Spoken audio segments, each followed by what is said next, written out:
In ko smo že pri stvarih, ki so stare in vprašljive, na sceno se vrača LDS. To je tista stranka, ki smo imeli na oblasti 12 let. Si predstavljate, kaj to pomeni? 12 let te folk meša s halucinogeno drogo. Kar je jeba, če imaš disleksijo. Halo, dealer, rad bi se zadev z LSD-jem, pa ti kacina pripelje. No, stranka je po porazu na volitvah leta 2011 praktično zginila in se lotila najbolj slovenskega opravila nabiranja pufov. Stric Anderlič, a mi poveš, kako ste pridelali 1 milijon evrov dolgov?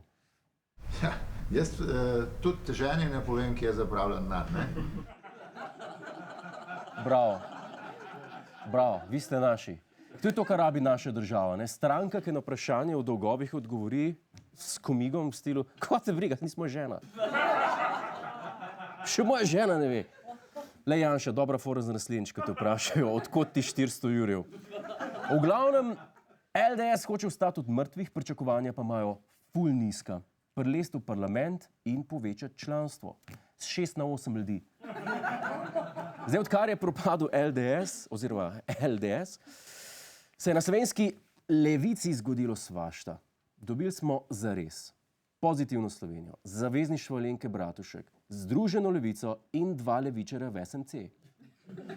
Aja, pa nekdanji predsednik SD je vmes postal kraljica ljudskih src. To se je zgodilo. Ampak klinc. Večina teh strank je že propadla ali pa še bo v naslednjih par letih. Zato se sprašujem, kaj bi morala nova LDS narediti, da bi jo spet jemali resno? Drage obleke iz Milana od Katarine Kresal niso vžgale. Lahko pa to nova predsednica stranke Anja Fabjani obleče nekaj iz posebne kolekcije predsednik by Borut Pahor. S pahorjansko taktiko prideš zmer v parlament, to smo videli. Zdaj, glede na to, da si bila že v SDS, Anja, in zares, pa rupeljansko taktiko že obvladaš, to vidimo.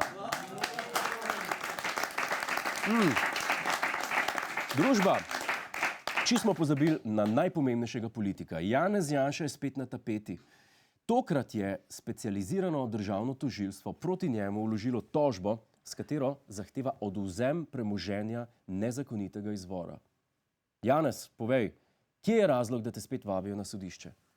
Danes pa vodja opozicije pričakovano odgovarja preko Twitterja spet čisto v svojem slogu, da so volitve blizu in da Murgle spet tolčejo z repom. Ne bi se to non-stop dogaja, človek. Čeprav meni se zdi, da sem malen. 4 leta sem imel časa, da bi dokazal izvor premoženja. Štekam, da je 400 000 evrov ful, ampak daj se vsaj potrud. Lahko bi rekel, da si, ne vem, prodajal sendviče vsem na protestih odbora 2014. Ali pa da ti je šlo ful dobro na športnih stavah, na zimskih olimpijskih od SDS. Ali pa ne vem, res, da si svojim sinu pomagal prodajati travo, pa sta ful zaslužila. Lahko ti je pa z neba padel denar na neznanem kraju, v neznanem času. Ne vem.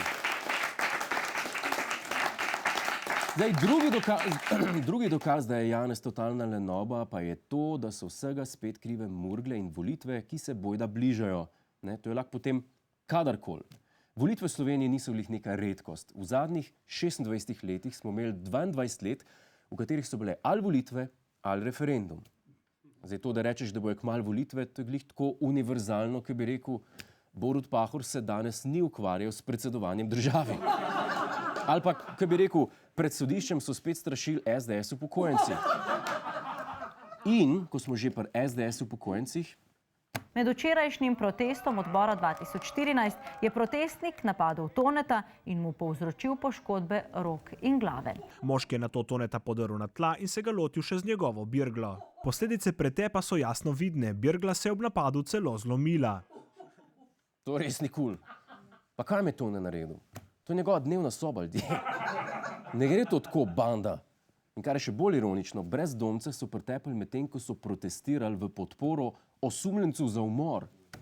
Kaj naslednjič? Boste v podporo osumljencu za spolno nadlegovanje protestirali s šlatenjem med nožja vseh prisotnih, ali kaj boste delali? Mal bizarno je to. Glejte, Milko Novič, ki je obsojen na 25 let zapora zaradi umora, je SDS-ovc. Zato je to kar naenkrat udbo-mafijska zarota. poti pa še brez domca prefukajo. To ste se zbrali na piru, pa rekli, ej, ko lahko naredimo tazga, da je bilo res grozen. In potem je nekdo predlagal, kaj, da boste branili morilca, da bo hec popoln, pa še klošarje pretepete. Se imate prav. Ali se greš za res, ali pa ostaneš doma. To je naš YouTube kanal. Klikni na ta gumb in se naroči, da boš na tekočem. Polajkaj nas tudi na Facebooku in na Twitterju. Pa po pameti!